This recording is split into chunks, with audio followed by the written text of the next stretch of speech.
always produces godly action. We talked about 6 really big points that we're going to see in the book of James. And tonight we're hitting the first major point, trusting God through trials. A faith-filled follower of Christ, they're going to look to God as the source of all wisdom. They're going to be humble and associate with the humble. That huge talks about not being haughty, not being proud, not just associating with the wealthy or the important, not focusing on status. Understanding that all good things come from God. We'll recognize the power of our words and use our tongues for good. Once we get there, once we're in that section where it talks about your tongue is like a rudder. It can steer a ship. It can start a fire. Like, you're never going to forget where to find that in the Bible once we get through it, because that's the beauty of doing an expository teaching where we go. Expository is when we take a book of the Bible or a passage of Scripture, and we just walk our way through it. So on Sunday morning right now, we're really kind of in a thematic, a topical sermon series. Kind of, yes and no, because it's all in the book of John, but we're not walking systematically, verse by verse, chunk by chunk. Right now, we're going to walk chunk by chunk, which meant today, we're not even going to get through a whole chapter in the book of James.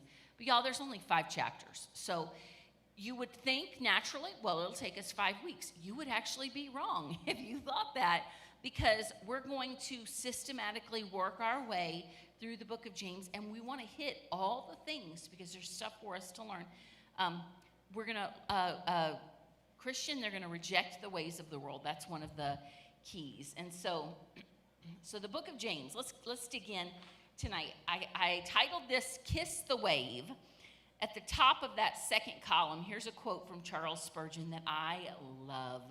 He says, "I've learned to kiss the wave that throws me up against the rock of ages."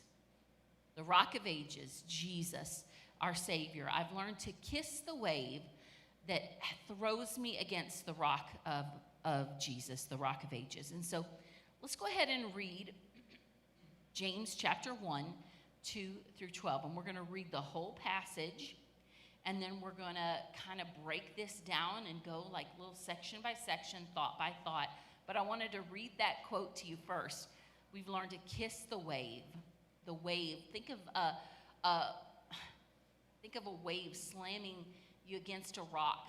You know, if you've ever been to the beach, I still never forget my first time at the beach and how comical it was. I didn't understand the power of the wave until I kept standing up and he'd say, "Hurry up, move." And I didn't understand there was more waves coming at me, because my only understanding of the ocean was from TV.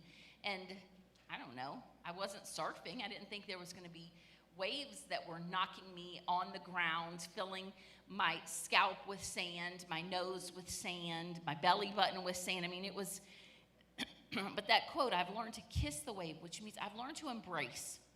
I've learned to be okay, to embrace the things that come in my life that throw me against the rock of ages, that throw me against Jesus. So let's start in James chapter 1, verse, actually it says verse 2 through 12, but I went back later and added back in verse 1, because we're going to need that for discussion time tonight. This letter is from James, a slave of God and of the Lord Jesus Christ. I'm writing to the 12 tribes, Jewish believers scattered abroad. Greetings. Dear brothers and sisters, when troubles come your way, consider it an opportunity for great joy. For you know that when your faith is tested, your endurance has a chance to grow. So let it grow, for when your endurance is fully developed, you will be perfect and complete, needing nothing. If you need wisdom, ask our generous God, and he will give it to you. He will not rebuke you for asking, but when you ask him, be sure that your faith is in God alone. Do not waver, for a person with divided loyalty, listen to this, is as unsettled as a wave of the sea that is blown and tossed by the wind. Such people should not expect to receive anything from the Lord. Their loyalty is divided between God and the world, and they are unstable in everything they do.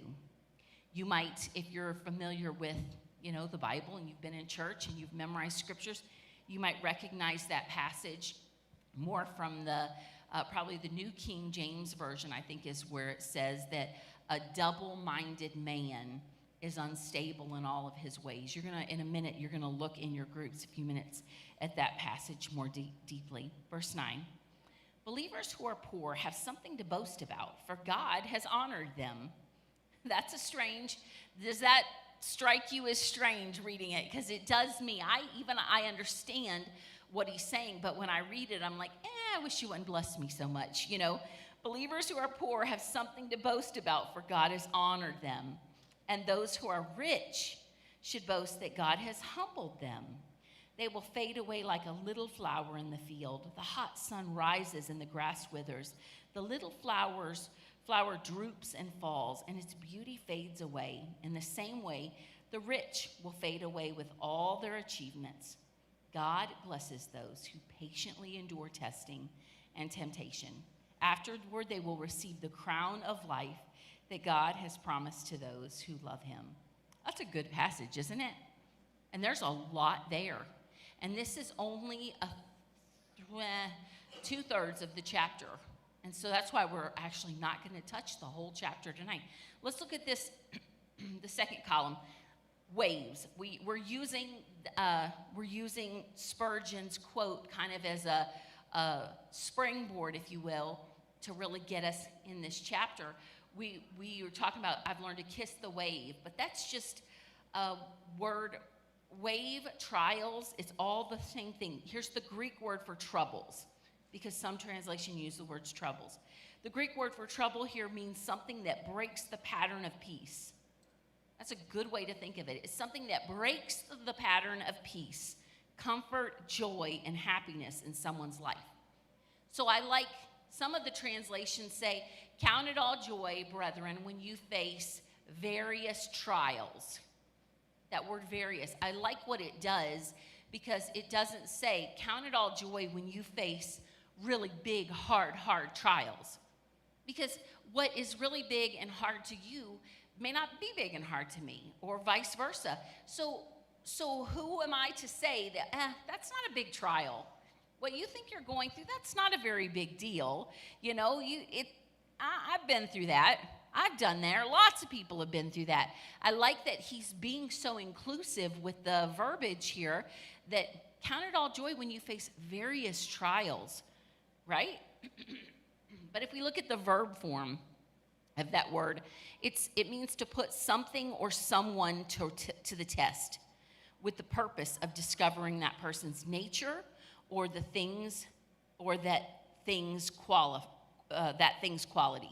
God brings such tests to prove and increase and strengthen the quality of one's faith, and to demonstrate its validity. So tonight, what? The word's not out here. It says the Greek word for trouble here, and I don't see the word. Oh, the Greek word, not the Greek word for trouble, the word trouble in the Greek. So I probably just miswrote it, but that's what it's saying. If we look at the original Greek and we look at the word trouble, this is the connotation. Not necessarily like, it really wouldn't do you any good if I gave you the actual Greek word, because first of all, I probably won't pronounce it right, and then none of us are going to remember it. That makes sense. I understand that then. The Greek word for trouble, the meaning and the connotation behind the word trouble, I personally love that definition. It's something that breaks the pattern of peace, comfort, joy, and happiness in someone's life. So it doesn't necessarily mean you got a horrible diagnosis from the doctor. That's your trial. It can mean, I had an encounter with a coworker today that left me unmoored a little bit. It can mean today when my spouse, when they left the house, we didn't part on great words. That can be unmooring, if that makes sense. That is something that breaks the pattern of peace. When you if you get a ticket and you're driving too fast, even if it's your fault, that's still something that can break the pattern of peace in our life. Y'all tracking with me here? Okay, so various trials, I just love that It's whatever to you is breaking that pattern of peace in your life. So let's look at some main points. Kissing the wave does not mean we call bad things good. That's important to know, because when we hear that, count it all joy, brothers and sisters, when you face various trials, it isn't saying calling something that is bad good. It's not a phony faith. And I think most of you, if you've grown up in the church, especially if you've grown up in a Pentecostal circle, you probably understand that kind of phony faith where if you got a headache, bless God, I don't have a headache, but you do have a headache. You know, like we don't have to be phony about our faith. I can still, like, that can be a trial. It's something I'm going through. It's a problem. It's a wave. Like, I can acknowledge it for what it is. Isaiah 5:20 says, "What sorrow for those who say that evil is good and good is evil." I mean, do I need to say any more? That's so clear. There's sorrow when you call something that is good evil, and when you call something that is evil good. And isn't our culture, I mean, we're doing that all over the place in our culture. What else? Kissing the wave does not mean we seek out trials. Because guess what? You aren't going to have to. You have all lived long enough to understand you do not have to seek out trials. They will find you. Am I right? Yes. All right. John 16:33, it says, "I've told you," this is Jesus, "I have told you all this so that you may have peace in me. Here on earth, you'll have many trials and sorrows, but take heart because I have overcome the world." So many times, I mean, I can't even tell you how many times I've talked to people and I hear the same thing. They're going through something and they say, "Why me? Why me?" And I would say that the gospel writers would have said, "Why not you?" You know, Peter talks about this in 1st and 2nd Peter. Don't be shocked when troubling things happen in your life. Peter would have never said, "Why me, God?" He would have said, "Why not me, God?" Because in this world, you will have trouble. Jesus said it himself. Now, some of us have more trouble than the others because some of us live messed up lives, or some of us have lived messed up lives. And so sometimes you may have more troubles than you may have invited troubles upon yourself. Does that make sense? You go through something, you do something. Let's say I smoked for 40 years, and all of a sudden I get a diagnosis that I have COPD. That's a trouble. I brought that trouble on. Now, hear me out. Not everyone with COPD, they bring it on themselves. My dad, he smoked for just a tiny bit of time when he was in the military.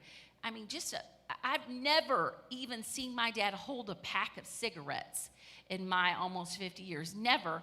And he struggles with COPD. But then there are other people who smoke their whole life. And how could you say, "Why me, God?" You know what I mean? Some troubles come in our life because we did stupid things. You get a ticket. You don't get to say, "Why me, God?" Because you're going 20 miles over the speed limit. That's why y'all with me? Y'all are serious tonight. Everyone okay? All right. It's just that good, right, Carla? All right, let's look at the third one. Kissing the wave means we will view our trials as a pathway to maturity. That's a hard one. Kissing the wave means that I'm going to view my trials as a pathway to maturity. Listen to verse 3 and 4 again. "So let it grow. For when your endurance is fully developed, you will be perfect and complete, needing nothing." I think about a baby. They need all that time in the womb so that they can grow. And when we see that word perfect, we don't think of it in the sense of being sinless. We think of it as being complete, which is why it says perfect and complete. So that baby that stays in utero for 9 months, they come out, their lungs are fully developed because they had the time to grow inside, which is why if a mom's going into premature labor, they will put her off and they will hold that baby off as long as they can to give that baby's lungs time to fully mature and be perfected as best they can in the womb, right? How young was Aoife when she was born? 33 weeks. And how long did she have to stay in the hospital? So I stayed in it for 2 months because she tried to escape pregnancy. But then she was in there for 2 weeks after she was born. 2 weeks is all. That was it, believe it or not. And she was off the oxygen in like 2 days. It's pretty miraculous. She did come out screaming. So I don't know if that says anything about my Yeah. Kissing the wave means we'll view our trials as a pathway to maturity. Isn't that hard? Like, can we be honest for a second? This is a really hard concept to embrace. That my trials are a pathway to maturity, which is why it says, so let it grow. Let that endurance grow. Because the longer it grows, the more thorough and perfect and complete your faith is. Kissing the wave means we will be continuously aware of our need for God.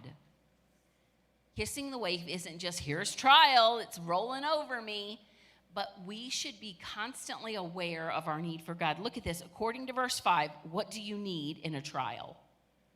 wisdom. You need wisdom. Why? To know how to react. To know how to react. Yeah.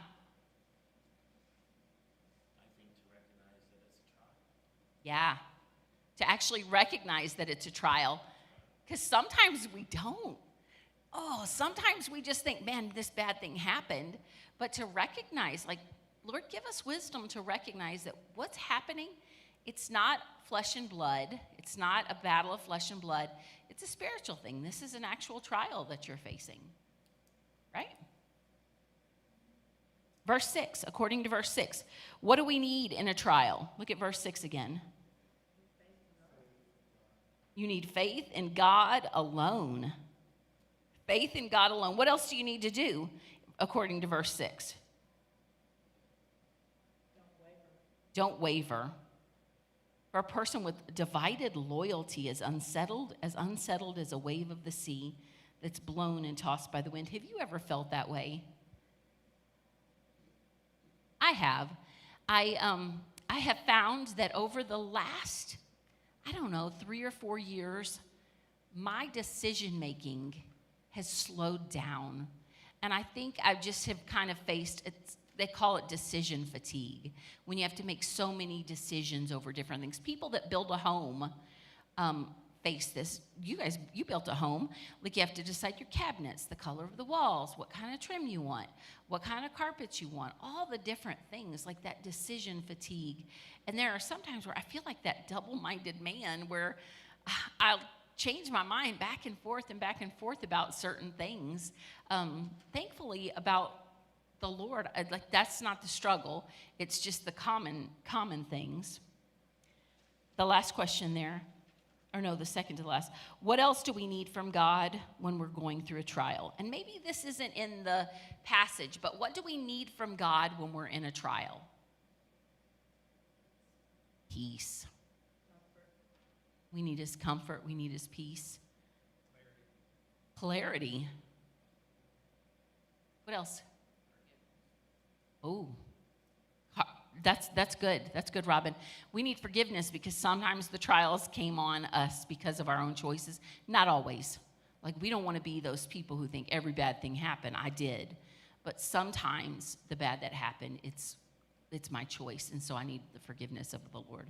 What else do we need from him during trials? Strength. Now, here's a question to follow up. If you need that from the Lord in your trial, how do you get it from him? You pray. The only way you're going to get those things is if you go to the Lord. Instead of sitting there and wallowing in our own sadness, our own misery, our own trials, instead of just thinking about it and wallowing in it, if I want the peace of God, I've got to be in the Lord's presence. If I want his comfort, I've got to be in his presence. If I want his forgiveness, I've got to talk to him and I've got to ask him for it. And so when we're in our trials, the number one thing you need from the Lord is all those things. The one thing you have to do is actually slow down long enough to be with the Lord. Slow down. I had to do that today. Now, not everyone is this way, but for me, a plan isn't a plan till it's on paper. My thoughts aren't fully developed until it's on paper. And I don't mean typed. I need a physical piece of paper. And today I just sat down with my journal, and I mean, just page after page, it was like a brain dump. And to me, it's not Dear Diary. It's like I'm praying as I'm writing those thoughts. Those are my prayers to the Lord. And I just had to slow down long enough. It takes time. It takes time to write 3 pages in a journal. It takes time to spend 10 minutes praying. You got to slow down long enough to be with the Lord. What do we need to do personally when we are going through a trial? We just kind of talked about that. But honestly, what are some other things other than just spending time with the Lord? What's some other practical things that we can do when you're really facing a trial, when the wave is literally pounding you? What are some things that you can do practically? Seek counsel from good friends, from wise people. That's good.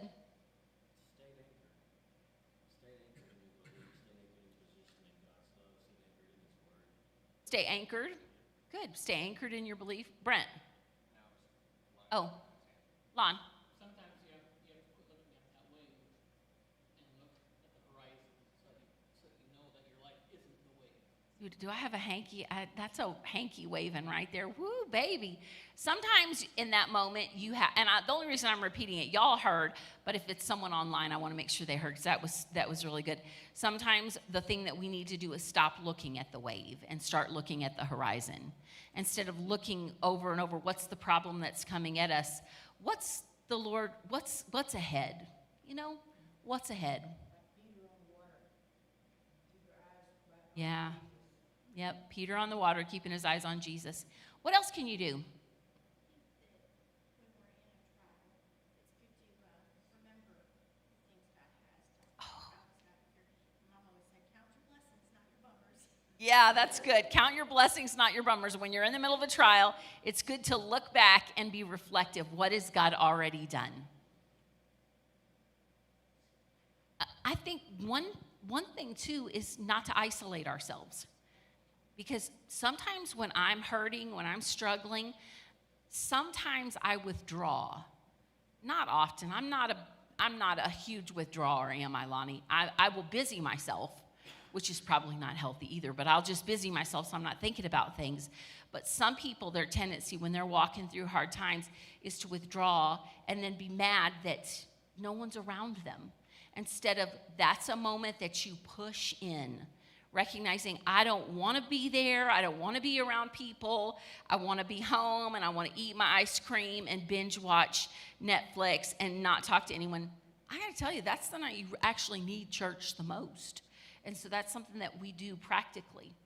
Okay, now, I like quoting old dead people. A.W. Tozer, I think he died in the early 60s. I read this today. And I wanted to read this. If you guys will just allow me the pleasure of reading this. It's a little longer than something I would normally read. I know it's not scripture, but the wisdom in it is so profound. So I want to read, but first let me read the last sentence. Nature's wonders follow the plow. You guys know what a plow is, right? Lonnie, quickly tell them what a plow is. The thing that breaks up the soil. There's also a thing called a harrow. Tell them what a harrow is. A harrow is the thing that breaks up all the little clumps in the soil after it's been planted. Yeah. So the plow is going to dig deep. It's going to get deep under the surface. But a harrow, we've used them.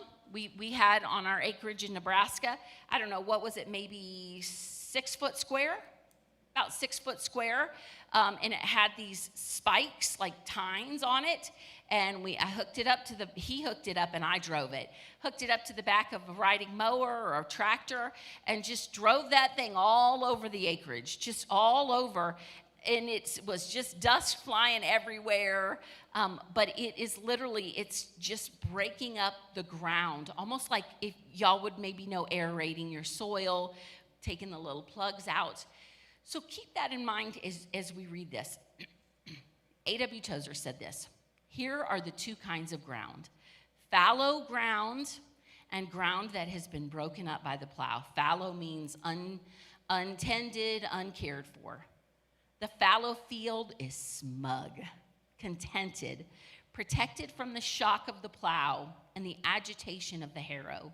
Such a field, as it lies year after year, becomes a familiar landmark to the crow and the blue jay. Had it intelligence, it might take a lot of satisfaction in its reputation. It has stability. Nature has adopted it. It can be counted on to remain always the same, while the fields around it change from brown to green and back to brown again. Safe and undisturbed, it sprawls lazily in the sunshine, the picture of sleepy contentment. Okay, now let's stop for a second. That might sound pleasant, but if you're a farmer, that's not what you want. Listen to this. But it is paying a terrible price for its tranquility. Never does it feel the motion of mounting life, nor see the wonders of bursting seed, nor the beauty of ripening grain. Fruit it can never know, because it is afraid of the plow and the harrow. And direct opposite to this, the cultivated field has yielded itself to the adventure of living.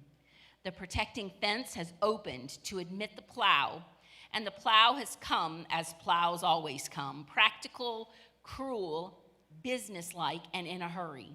Peace has been shattered by the shouting farmer and the rattle of machinery. The field has felt the travail of change. It has been upset, turned over, bruised, and broken. But its reward come hard upon its labor. The seed shoots up into the daylight, its miracle of life, curious, exploring the new world above it. All over the field, the hand of God is at work in the age-old and ever-renewed service of creation. New things are born to grow, mature, and consummate the grand prophecy latent in the seed when it entered the ground. Nature's wonders follow the plow. Do you see why I wanted to read that? The beauty, the eloquence, and the way he chooses his words even. But the simple picture that in order to gain a harvest, in order to produce any type of fruit, it's the same concept of pruning, but here he just uses the picture of harrowing and plowing. In order to produce anything of value, it has to be tended, and that tending feels violent sometimes. Some of you have been through trials. Some of you have been through some really rough things: divorce, abuse, sickness, all kinds of things, losing jobs, losing family. I mean, we could go on and on, because in this world, you will have trouble, right? But what if we could learn to see the trials in our life as a pathway to growth and maturity? What if we could learn to kiss the wave, like he says, to kiss the wave that slams me against the rock of ages? Nature's wonder follow the plow. So I don't know where you are tonight. Maybe you feel like you're being plowed up. Maybe you feel like the Lord is taking a spiritual harrow over your life and just pummeling you. I don't know how you're feeling or what's going on, but I want you to leave encouraged, knowing that growth follows the tearing down. Growth follows the trials in our life. And so what I'd like us to do tonight is I'd like us to break up in groups, and I've got a couple of questions on the right-hand side. We're going to take 20 minutes, and we're going to be in our group, and I'd like us to really be open and honest and share with each other. We're going to kill the live feed now, so if you're watching, we're so glad that you were able to be with us.